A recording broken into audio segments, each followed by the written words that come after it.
forcing men into vans to be shipped into the front line. It's not clear how many Ukrainians are still willing to fight for the Zelensky regime. So the fact that the NATO allies are also refusing to aid the Ukraine situation tells us that the Earth Alliance slash Whitehats are infiltrating the NATO forces, which is a big step for the Whitehats, right? As far as global geopolitical, um, as far as the global geopolitical powerhouse is concerned, which is of course the globalist agenda. So people are being thrown from the streets. The bus's former Ukrainian diplomat Andriy Teleshenko told Sputnik's False Lines on Wednesday. Ukrainians don't want to fight, and their laws are being broken by throwing them to military camps and then throwing them to be in the front lines anyway, without any technical experience at all. Well, there has been a huge backslash on the idea that the CCP have also been trying to send major cargoes over to the U.S. via, ships, major ships on the seas. And from what I understand is a lot of the Whitehats are also preventing those cargoes from reaching our borders. So if you guys don't believe that the Whitehats are working their fannies to end the cabal and the CCP's, communist agenda, uh, think again. They are actually winning. Okay, they are winning. A lot of these cargoes have been prevented. All right, there were, according to some sources, all right, the CCP has been sending a lot of cargoes via ships through the seas in order to reach the borders in New York or in the east, as well as in Florida and in Texas. But the military of the Earth Alliance has been there to thwart them off, to block them off. So that is a very good thing. Now, this other thing I wanted to read is about 45. Okay, so there has been many threats to 45, right? So, according to 45 death threat. This is the name of the article. Alex, I think referring to Alex Jones. Soros tweets image of bullet hole and 47, knowing that 45 is also going to become the 47th president, all right? By Adam Salazar. On X Sunday evening, Soros shared a link to an Atlantic article discussing crime and inflation and disparagingly criticizing 45 as the normalizing candidate. Normalcy candidate. I should have brought my glasses. I could barely read the article. All right, I'm going to have to do this. Which was accompanied. I can't even say that word. Bear with me, guys. English is my second language. Which was accompanied by a thumbnail showing a window cracked by a bullet hole and an image of someone holding 47. Many on social media interpret Soros' post as an encoded message calling for the assassination of 45, who would be the 47th president if he wins re-election in November, especially in light of recent comments bashing the former president as a danger to democracy at the World Economic Forum Summit in Davos. With the H is the message you're sending by posting a bullet hole next to 47, as former 45 advisor General Mike Flynn adding, and an article with Phil. Anyways, I'm going to skip that. I don't know what that means. Arthur Scott Adams also concluded that 47 imagery was intentional, saying, in my opinion, our intel services just solicited a hit on our next president and offered a free pass to the perp. That would actually be crazy if we hadn't lived through, the jab era, right? And of course, the January 6th insurrection hoax. By the way, what happened in January 6th? That was totally devised by the far left guys. And you guys already know that, right? Okay, so fine, people hoax, border crisis, Ukraine, etc. Yeah. Others similarly perceived Soros posed as a direct threat. I guess we're referring to Soros' son, right? Because the old Soros passed away. As a direct threat towards the former president, with many calling for the U.S. Secret Service to confront Soros.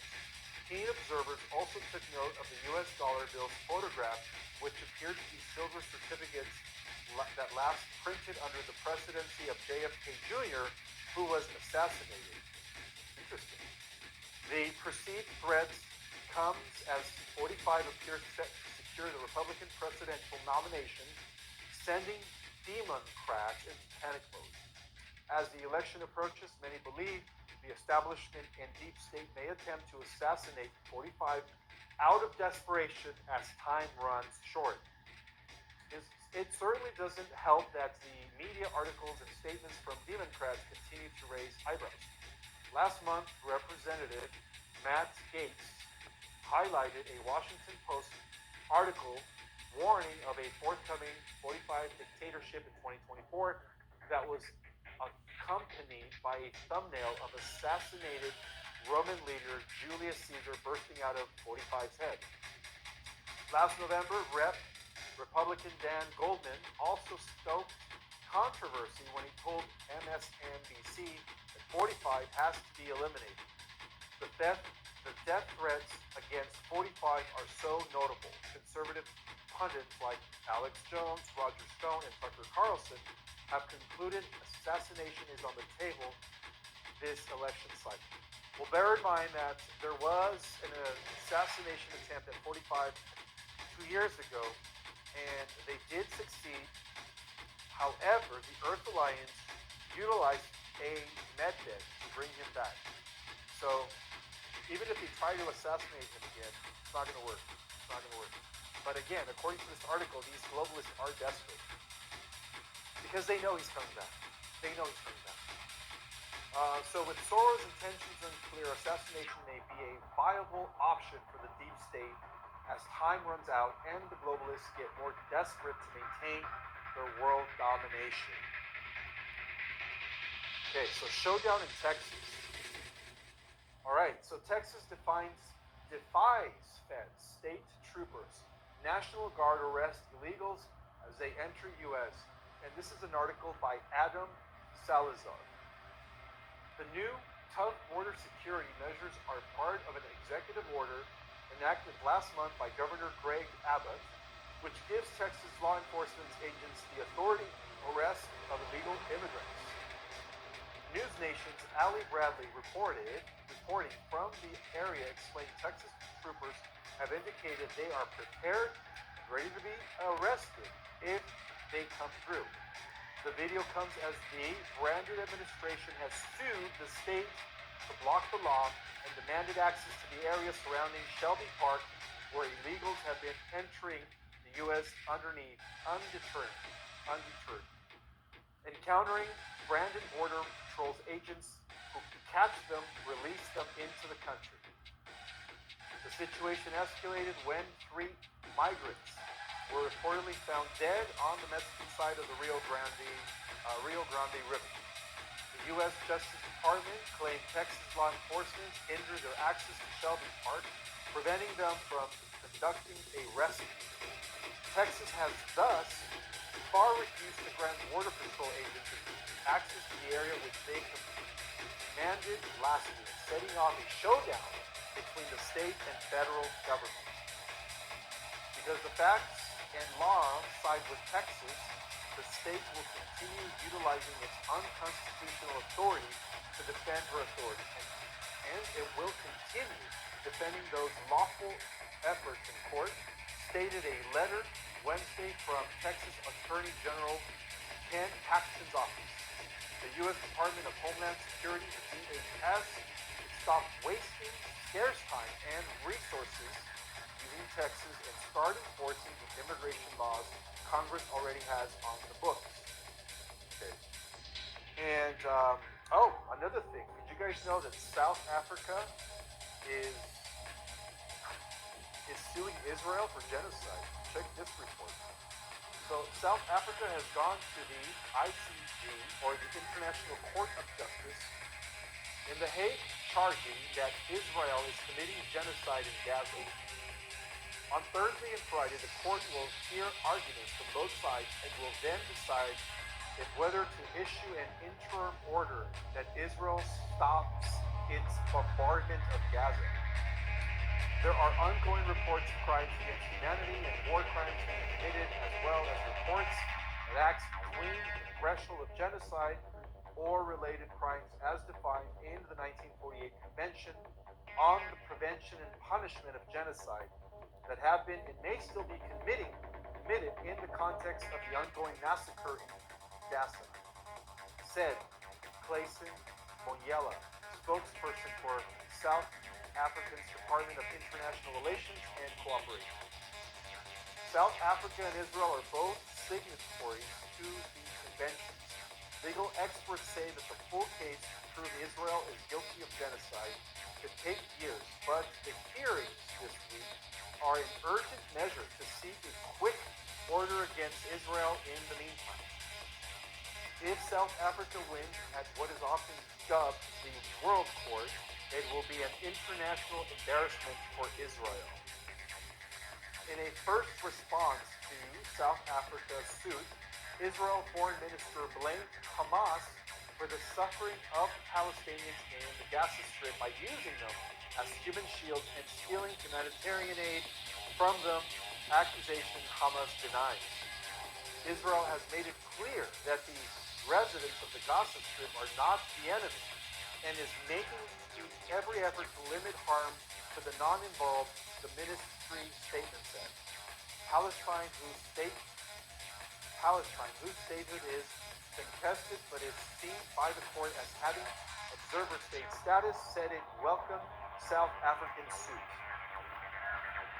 The court must immediately take action to protect the Palestinian people and call on Israel, the occupying power, to hold its onslaught, the Palestinian Foreign Ministry said in a statement. All right.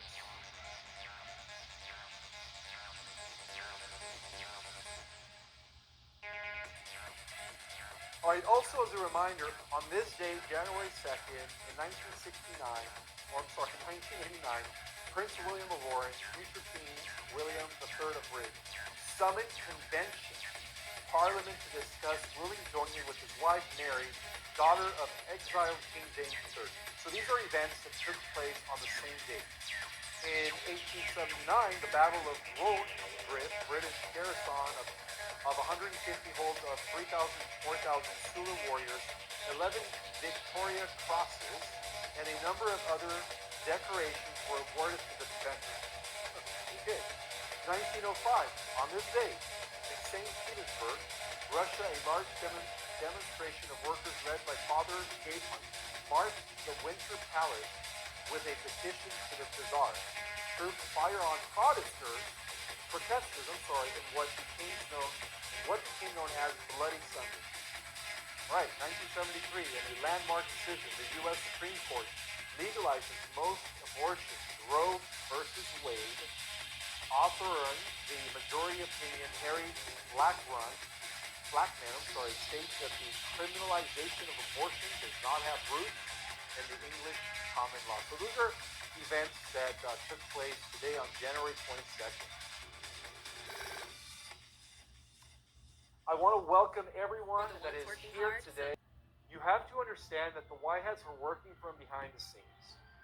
You know, the Whitehats have always existed.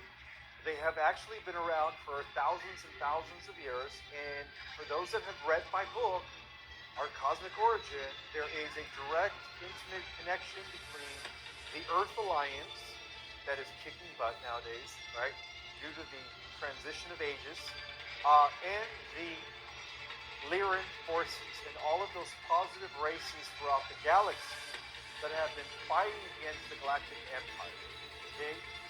So, as I speak right now, the Galactic Senate, which has representatives from all the different star systems from across our galaxy, is already incorporating the idea that Earth is about to take her rightful place in the galactic community. So many in the Galactic Senate have already voted that as the consciousness of humanity continues to increase, that the Earth will be welcomed into the galactic community. So we are getting really, really close to that, guys. Right? I would say that within the next few years, Earth is going to be positively interacting with all the positive races out there, right, in the cosmos, very, very soon. So that is the great news. So within the last few days, the Galactic Senate, majority vote, a vote